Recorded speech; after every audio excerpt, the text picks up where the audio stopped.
మహానాడు వేడుకలో ఏర్పాటు చేసిన ఫోటో ఎగ్జిబిషన్ ప్రత్యేక ఆకర్షణగా నిలిచింది. ఎన్టీఆర్ అలనాటి అపురూప చిత్రాలు శ్రేణులకు కనువిందు చేస్తున్నాయి. ఎన్టీఆర్ రాజకీయ ప్రవేశం, వివిధ పథకాల ప్రకటన, అరుదైన ఆసక్తికర ఘట్టాలు ఇక్కడ కొలువై ఉన్నాయి. పార్టీ జాతీయ అధ్యక్షుడు చంద్రబాబు విద్యార్థి దశ నుంచి నేటి వరకు పలు దశలను చిత్రరూపంలో ఇక్కడ ఏర్పాటు చేశారు.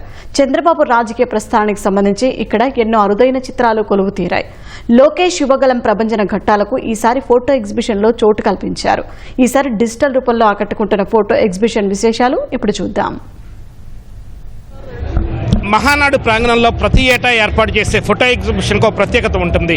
అధినేత చంద్రబాబు తను ప్రతినిధిగా నమోదు చేసుకున్న తర్వాత తొలిత ప్రారంభించేది ఫోటో ఎగ్జిబిషనే. ఈసారి మహానాడులో ఈ ఫోటో ఎగ్జిబిషన్ మరో ప్రత్యేకత చాటుకుంటోంది. ఏదైతే ఎప్పుడు ఫోటోల రూపంలో పెట్టే ఈ ఎగ్జిబిషన్ ఈసారి డిజిటల్ రూపంలో ఫోటో ఎగ్జిబిషన్ ఏర్పాటు చేశారు. దీనికి సంబంధించి మరిన్ని వివరాలు వెల్లడించేందుకు మనతో టీడీ జనార్దన్ అలాగే శ్రీపతి ఉన్నారు. వీరిని అడిగి మరిన్ని వివరాలు తెలుసుకుందాం. సార్ చెప్పండి సార్, గతసారితో పోలిస్తే ఈసారి భిన్నంగా డిజిటల్ రూపంలో ఈ ఎగ్జిబిషన్ అనేది ఏర్పాటు చేశారు. ఈ కొత్తదనానికి ఈ మహానాడు వేదిక అవుతుంది. దీని ప్రత్యేకతలు ఏంటి? పూర్వం నుంచి ఎప్పుడు ఫోటోలు పెట్టేటటువంటి ఆచారం అలవాటు, కానీ మారుతున్న కాలానికి అనుగుణంగా ఈసారి ఏఐ యుగంలో ఉన్నాం మనం కనుక బాబు గారు లోకేష్ బాబు డిజిటల్ పెడితే బాగుంటుంది అన్నారు. అందువల్ల ఈ ప్రయత్నం చేస్తే అద్భుతంగా సక్సెస్ అయింది. దాని ద్వారా ఈ రోజున ప్రపంచవ్యాప్తంగా మనం ఆ అన్నగారి భావజాలం, బాబుగారి భావజాలాన్ని భావితరాలకి తెలియజేసే విధంగా ఈ ఫోటో ఎగ్జిబిషన్ ఏర్పాటు చేయడం జరిగింది.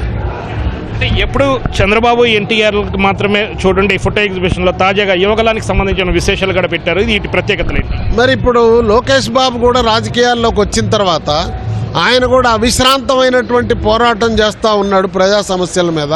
రాష్ట్ర వ్యాప్తంగా పర్యటన చేసి ఆనాడు అన్నగారు ఎలా అయితే బస్సు చైతన్య రథంలో యాత్ర చేసి ప్రజా సమస్యలను తెలుసుకున్నారు, అదే పద్ధతిలో కాలినడకన వేల కిలోమీటర్లు నడిచి ప్రజల సమస్యలు తెలుసుకొని నిరంతరం ఆనాడు ఉన్నటువంటి రాక్షస ప్రభుత్వం మీద, వాళ్ళ అరాచకాల మీద పోరాడి విజయాలు సాధించాడు. కనుక ఆ చరిత్ర కూడా చూడటం కోసమే లోకేష్ బాబు యొక్క ఫోటో ఎగ్జిబిషన్ ఏర్పాటు చేశాం.